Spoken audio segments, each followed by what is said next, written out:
I don't support this amendment at all. Thank you.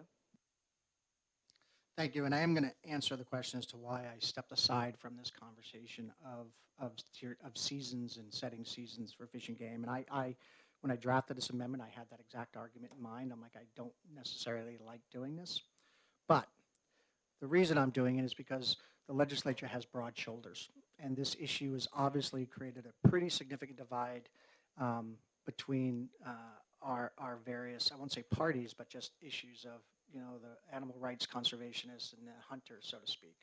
And that putting Fish and Game in that political squabble, for lack of a better phrase, I think is inappropriate. Is that I think that the legislature has the broad shoulders to take this on. If we choose to pass this vote, then we take the weight on it. And we take the weight from those organizations and not Fish and Game. I'd rather not put the weight on Fish and Game and have them in the middle of a political argument. I'd rather them or a partisan argument, so to speak.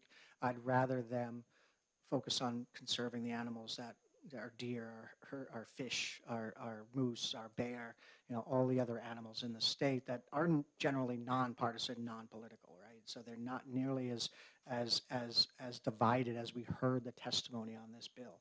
And so to answer your question, the reason I did it is because I'm trying to take weight off Fish and Game. Yes, I recognize that this is a divergence from the statement I usually make, which is they're doing a great job, let them do their job.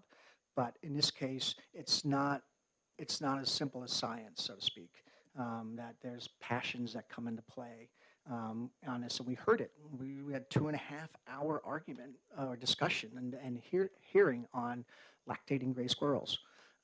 And so I think that I want to take the weight off Fish and Game. I want to make this, I'm going to take the weight on, and it's my amendment, and I'm the one that I think is it's appropriate for us to decide that this is an inappropriate use of Fish and Game's time and have the bill pass. Representative Reed.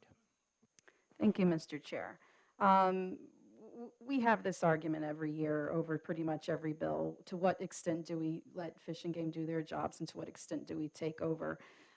This is certainly not the first time. We can go through any number of species, coyotes, bobcats, you name it.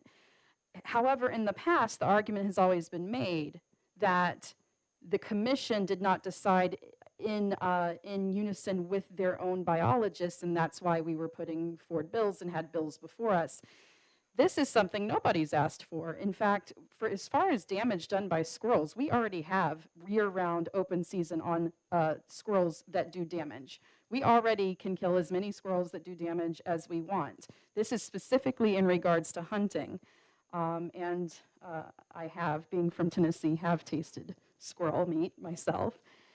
But in regards to hunting, nobody has asked for this. Now, I think good faith process usually involves two sides attempting to move towards each other, understand each other's arguments, but instead what we have is one side saying, look, this looks like a typographical error.